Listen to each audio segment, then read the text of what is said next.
ہم سب کی طرف سے آپ سب کی خدمت میں سلام پہنچے۔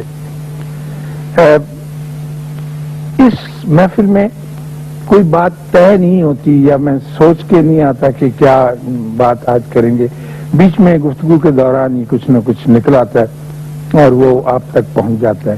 لیکن آج پہلی مرتبہ مجھ سے فرمائش کی گئی ہے کہ آپ اپنے بابا کے بارے میں کچھ بات ضرور کریں۔ پہلے ابتدا میں تو کی، پھر اس کے بعد کچھ اور موضوعات رہے، پھر کہیں ان موضوعات سے بھی پھسل کر آگے نکل گئے، تو آج یہ فرمائش جو ہے مجھے بھی دل سے پسند آئی ہے، اور آپ سب نوجوان ہیں، اور یہ بات میں کئی مرتبہ بتا چکا ہوں کہ بابے کون ہوتے ہیں، یہ کیوں ہماری زندگیوں میں آ گئے اور ان کے ساتھ کیا تعلق ہوتا ہے، اور ملتان میں بابے کیوں زیادہ ہوتے ہیں اور شہروں میں کیوں کم ہوتے ہیں، وغیرہ وغیرہ۔ تو چونکہ یہ فرمائش کی گئی ہے تو میں یہ عرض کروں کہ ہمارا ایک ڈیرا تھا جہاں میں یونیورسٹی کی تعلیم ختم کر چکنے کے بعد، ولایت میں رہنے کے بعد، ولایت کی یونیورسٹی میں پڑھانے کے بعد جب لوٹ کے یہاں آیا تو سن 54 میں میں اس ڈیرے پہ گیا، اور ان کا نام تھا حضرت سائیں فضل شاہ صاحب رحمۃ اللہ علیہ۔ تو نور والوں کا ڈیرا اسے کہتے تھے، چھوٹی چھوٹی دیواریں تھیں اس کی، اور اندر کچھ بھیڑ بکریاں، ایک بھینس بھی ہوتی تھی۔ صفائی کا انتظام ایسا اچھا نہیں تھا، کیونکہ جب آدمی صفائی کی طرف توجہ دینے لگتا ہے تو باہر کی صفائی کی طرف زیادہ توجہ دیتا ہے، اندر کی صفائی کی طرف کم ہو جاتا ہے۔ خیر، یہ میرے لیے ساری نئی باتیں تھیں، تو آپ اس کا اندازہ لگا سکتے ہیں کہ وہ کس نوعیت کا اور کس قسم کا ہوگا۔ یہیں لاہور شہر میں تھا۔ تو ایک روز ہمارے بابا جی کو یہ بڑا شوق تھا، وہ بیچارے تعلیم یافتہ نہیں تھے، لکھنا پڑھنا بالکل نہیں آتا تھا، لیکن انہوں نے کہیں سے ایک لفظ انگریزی کا نوٹ سیکھا، NOT۔ جب کوئی بات بہت خیال انگیز ہوتی تھی، نہایت تھاٹ پرووکنگ، تو وہ انگلی اٹھا کے کہتے تھے نوٹ، اور ہم سب چونک کے متوجہ ہو جاتے تھے کہ ودن انورٹڈ کامرس سب کوئی بات ہوگی اور ہم اسے سنبھال کے رکھیں اور یہ آئندہ زندگی میں کام آئے گی۔ اسی طرح ان کے ارد گرد جو لوگ تھے ان کو بھی انہوں نے خطاب دے رکھے تھے ماڈرن قسم کے۔ مثلا ایک ڈاکٹر صاحب تھے وہاں پر، ڈاکٹر اشرف فاضلی صاحب، تو دوسرے جو ان کی خط کتابت کا کام کرتے تھے، جو وہاں ڈاک آتی تھی اس کا جواب دیتے تھے، ان کو وہ سیکرٹری صاحب کہتے تھے۔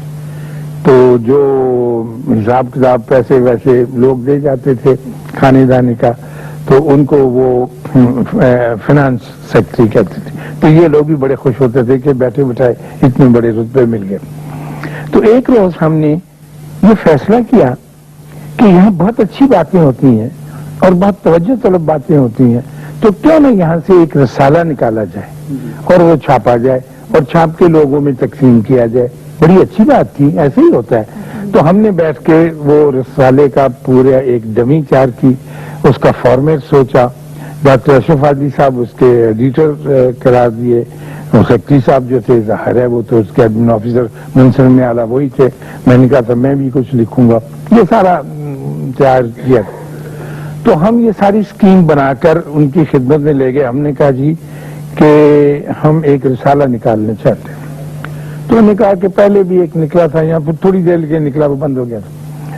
تو کہنے لگے آپ رسالہ کیوں نکالنا چاہتے ہیں؟ تو ڈاکٹر صاحب نے کہا اس لیے کہ ہم آپس میں اتحاد اور یونٹی پیدا کرنا چاہتے ہیں، لوگ ایک دوسرے کے قریب آئیں گے اور ملیں گے اور ان کو یہ میسج جو ہے یہ دور دور تک پہنچتا رہے گا اور استفادہ ہوگا اس کا۔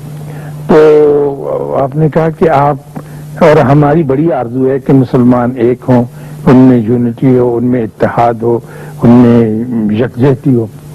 تو آپ نے کہا نوٹ، جماعت عملاً ایک دوسرے کے کام آنے سے بنتی ہے، صرف قول کے اندر رہنے سے فرض اور حق پورا نہیں ہوتا، کیونکہ یہ سارے اس چیز کا تعلق قول سے ہے اور عمل اس سے مختلف چیز ہے۔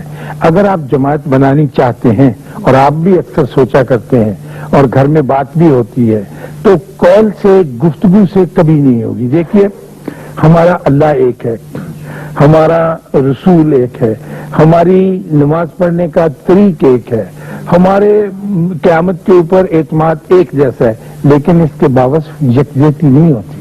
کیوں نہیں ہوتی؟ یہ سوچنے کی بات تھی. تو ایسی باتیں بابوں کے یہاں سے ملتی ہیں کہ جب تک ایک دوسرے کا دکھ درد نہیں سہو گے، ایک دوسرے کے بارے میں نہیں جانو گے کس کیفیت سے گزر رہا ہے، تو اس میں گفتگو کر دینے سے کام نہیں بنے گا. تو کہتے تھے نوٹ، جماعت عملاً ایک دوسرے کا ساتھ دینے سے وجود میں آتی ہے. خالی قول کے ساتھ جماعت کی یکجہتی کا حق ادا نہیں ہوتا. تو آپ عمل میں داخل ہوں گے تو پھر یہ کام ہوگا، ورنہ نہیں ہوگا. ہم اب بھی یہ سوچتے کہ اگر ہم ایک کتاب، رسالہ، اخبار نکال دیں، اگر ہم ایک لیکچر دے دیں، اگر پروفیسر جا کے اسٹیج پہ کھڑا ہو کے ایک بات بتا دیں اور وہ اسٹوڈنٹ کے ذہنوں میں اتر جائے تو ان کے اندر یکجہتی، ایسا ہوتا نہیں، کبھی نہیں ہوا. دنیا کے خطے پہ ایسا نہیں ہوا. اس کا یہ مطلب نہیں ہے کہ قول کی اہمیت نہیں ہے، کہی جانے والی بات کی اہمیت نہیں ہے، یقیناً ہے.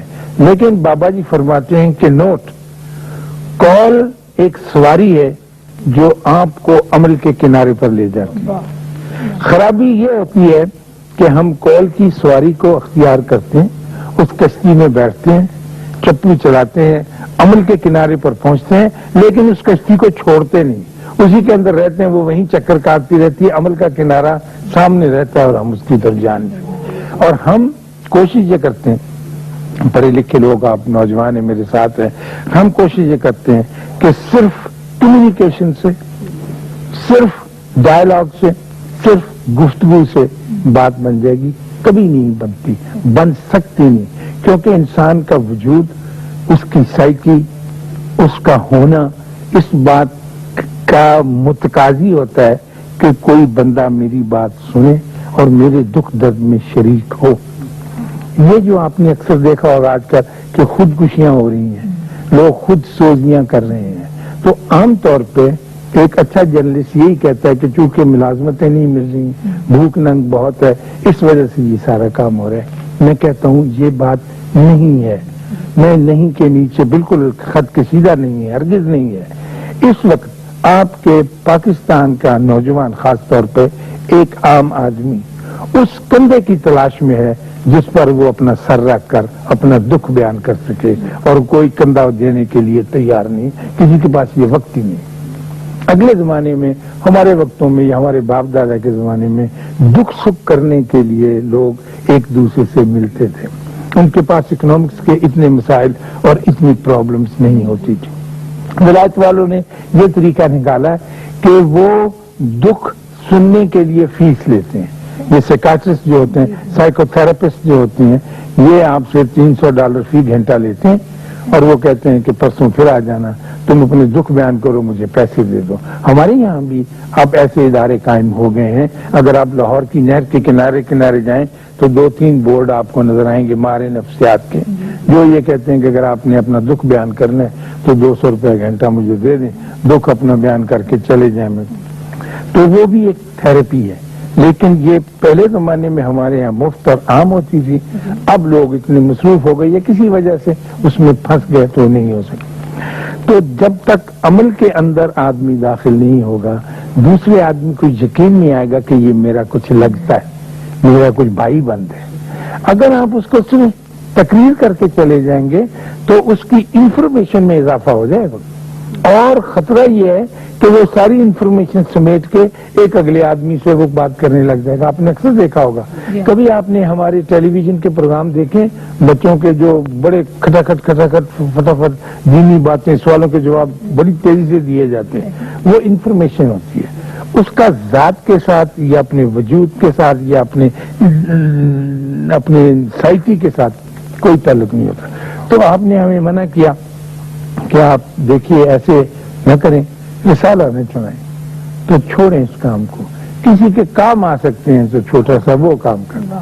تو میں نے کہا جی اب کام، میں تو اتنا پڑھا لکھا آدمی، جب میں بہت نوجوان تھا، سوٹ پہنتا تھا 3 پیس اور سونے کی پن لگاتا تھا ٹائی میں نے کہا جی میں کسی کے کیا کام آ سکتا ہوں، میں تو ایک معزز آدمی ہوں، پروفیسر آدمی ہوں. کہنے لگے نہیں، آپ یقیناً کام آ سکتے ہیں.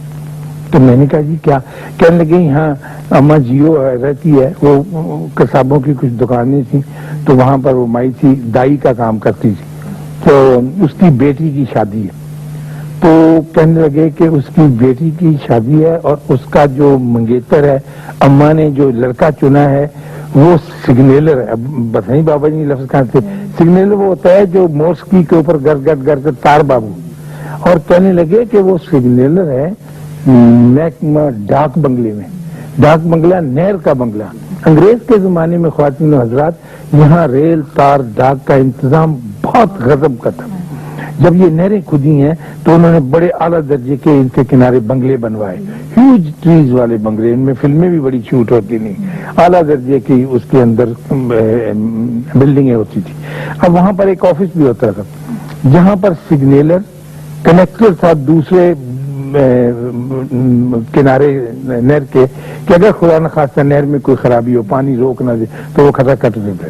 تو سگنیلر کو وہ کچھ بہت بڑی چیز سمجھتے تھے، 60 روپے تنخواہ والا سگنل تھا، تو وہ لڑکا بھی پسند کر لیا تھا۔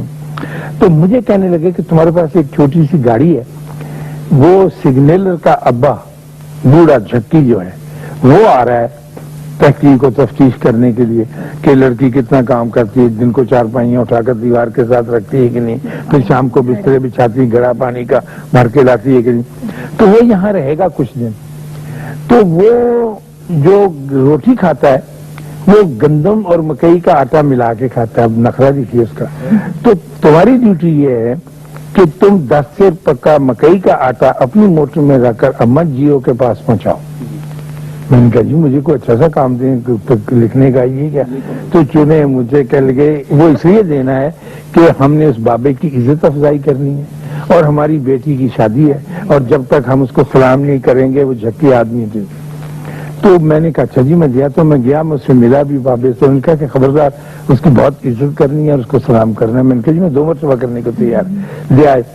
جب میں لوٹ کے آیا اگلے دن تو کہنے لگے کہ وہ حقہ پیتا ہے۔ تو میں نے کیکر کی چھال جو ہے نا، کیکر کی چھال جو کیکر کے سکڑے کہتے ہیں، اس کا کوئلہ بہت اچھا ہوتا ہے، اور وہ جو پرانے بابے حقہ تمباکو پینے والے ہیں اس میں آگ دھرتے ہیں نا، تو یہ سکڑے جو ہیں دیر سے لیے۔ میں نے کہا جی دفعہ کرو، ویسا چبا سا آدمی ہے، اس کی کیا کل نہیں، یہ نہیں کہنا، وہ اللہ کی مخلوق ہے، انبیاء کا بیٹا ہے۔ میں نے کہا جی وہ بندہ کہیں گے ہاں حضرت آدم کی اولاد جو ہے، اچھا وہ ہر ایک کو نبی کا، تمہیں کہیں گے نبی کی بیٹی، تو ہماری برکت ہوگی، لو جی یہ نبی کی جی ہمارے ڈیرے پہ آ گئی۔ تو میں نے کہا جی یہ آپ کیا فرما رہے ہیں، عزت بندے کی ایسی، یہ نہیں کہ آپ چھوٹا کلرک ہیں، آپ کی پی آئی اے میں کم لیتے ہیں اور میری گریڈ زیادہ نہیں، ایسی بات، وہ تو اب نبی کے ہے آپ سب اولاد، تو اس کا احترام واجب ہے۔ خیر ہمارے لیے یہ بات سیکھنی بہت مشکل تھی۔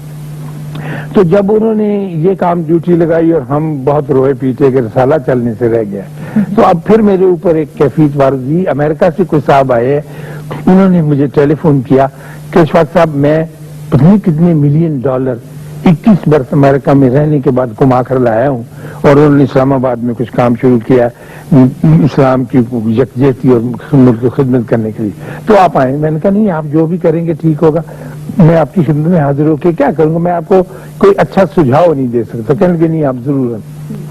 تو میں نے ٹیلی فون پر ان سے کہا کہ دیکھیے آپ ایک بہت ساری بلڈنگ بنائیں گے، پھر اس کے اندر ایک سیکشن رکھیں گے جس میں آپ درس قرآن شروع کریں گے، پھر تجوید کا رکھیں گے، پھر آپ قرأت سکھائیں گے، بس یہی چیزیں ہوں گی، تو یہ آپ کرتے رہیں، اچھی بات ہے اس میں، لیکن وہ جو آپ کی آرزو ہے کہ لوگ جو ہیں وہ ایک جماعت کا رخ اختیار کریں، تو وہ تو عملاً ہونے سے کام ہوگا، رسالہ چھاپنے سے نہیں ہوگا۔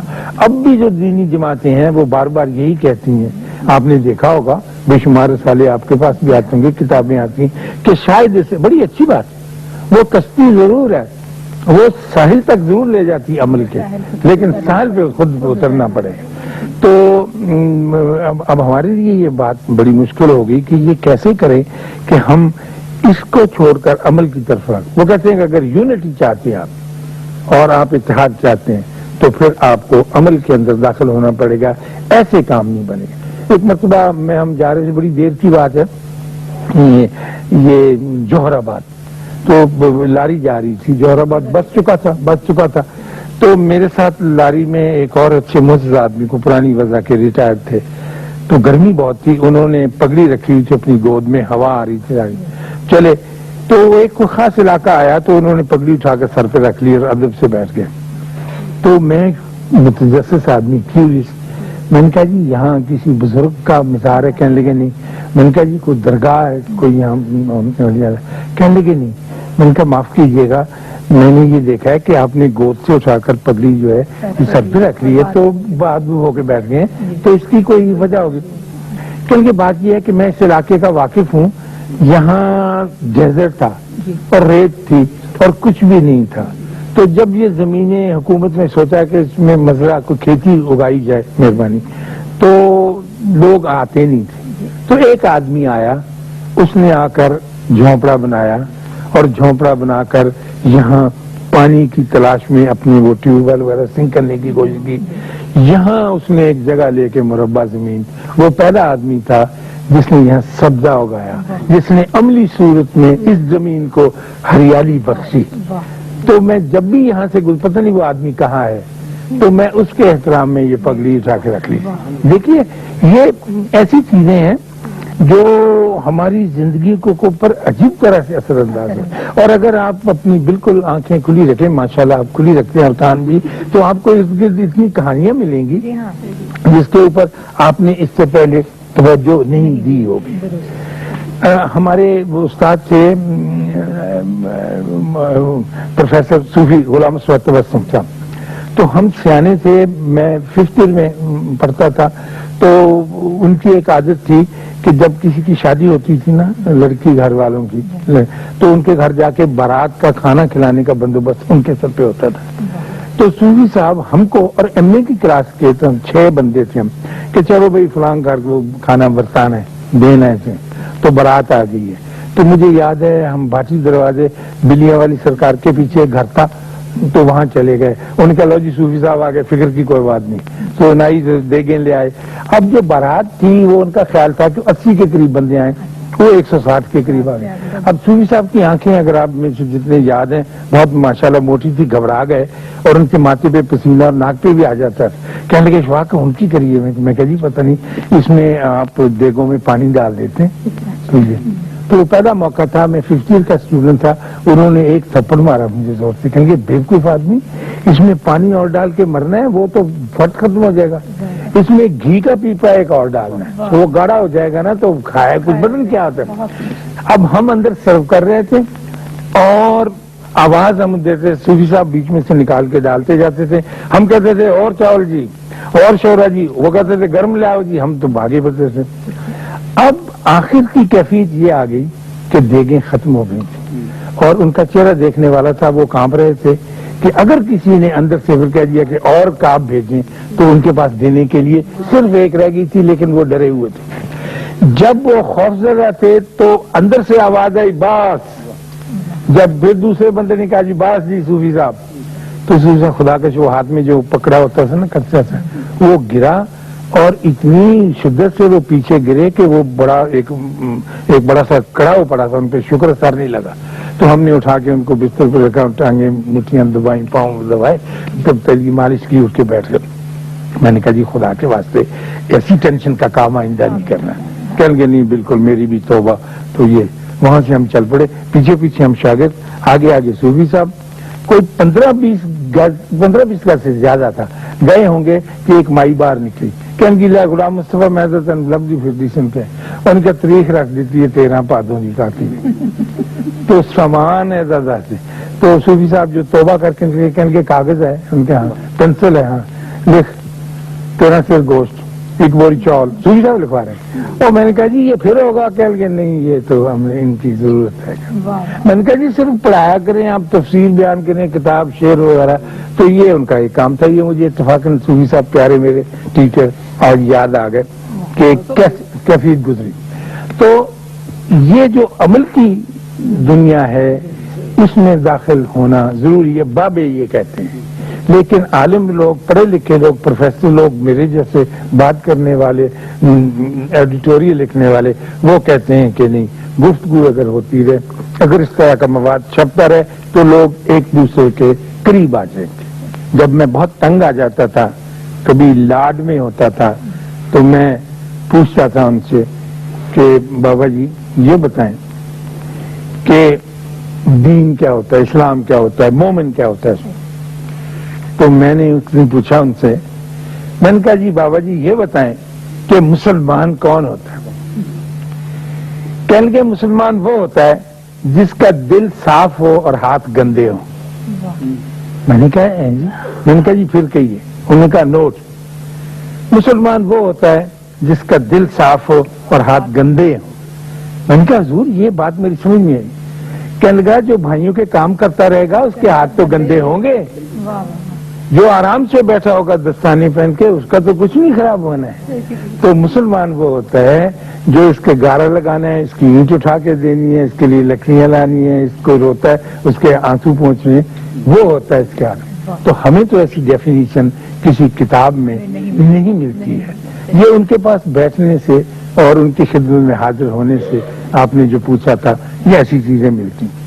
تو اب عمل میں داخل ہونے کے لیے کیا کچھ کیا جائے، کیسے کیا جائے، یہ بڑا مشکل کام ہے، کیونکہ گفتگو بڑی آسان ہے۔ ہمارے ایک دوست ہے آسن صاحب، ٹیلی کمیونیکیشن کے چیف انجینئر ہیں، وہ کہتے ہیں کہ جتنی بھی فورن کالز ہوتی ہیں وہ ان کے قریب سے گزرتی ہیں تو اکثر کہنے لگے کہ اکثر یہ ہوتا ہے اچھا اور سناؤ کی حال ہے، اور سناؤ کی حال، یہی کہتا رہتا آدمی، یا زیادہ زیادہ موسم کا حال پوچھتا ہے۔ تو کہنے لگے اگر ان ٹرنک کالز میں سے، لانگ ڈسٹینس کالز میں سے اور سناؤ کی حال ہے تو جمع کیا جائے، وہ کہتے ہیں جمع کیا جائے اور جتنا ٹائم وہ بنتا ہے اس ٹائم کے اندر 3.5 میل لمبی نہر کھودی جا سکتی ہے۔ وہ عمل میں ٹرانسلیٹ کر رہے ہیں نا اس کو۔ تو اب یہ فیصلہ کرنا آپ کے اختیار میں ہے کہ آپ نے دین کو کس حساب سے اختیار کرنا ہے۔ بابے تو یہ کہتے ہیں کہ کسی کے دکھ درد میں شریک ہو اور اپنے ہاتھ سوائل کرو، گندے رکھو، اور دل اپنا صاف ستھرا رکھو، پھر تو مزہ ہے، پھر تو یونٹی ہوگی، کہے بغیر، لکھے بغیر۔ یہ مسلمانوں کو کیا ہو گیا کہ آپس میں ملتے نہیں ہیں، یہ کیا ہو گیا؟ یہ کرنے سے ہوتا ہے اور ان کے قریب جانے سے ہوتا ہے، ان کے دکھ درد کی کہانی سننے سے ہوتا ہے۔ نہ بھی کچھ کر سکے تو ایک کان ضرور ان کے ساتھ لگا کر بیٹھے، ان کو بڑی ضرورت ہے۔ سارے اس بات کے لیے تقاضا کر رہے ہیں کہ آئیں اور ہمارے پاس بیٹھیں۔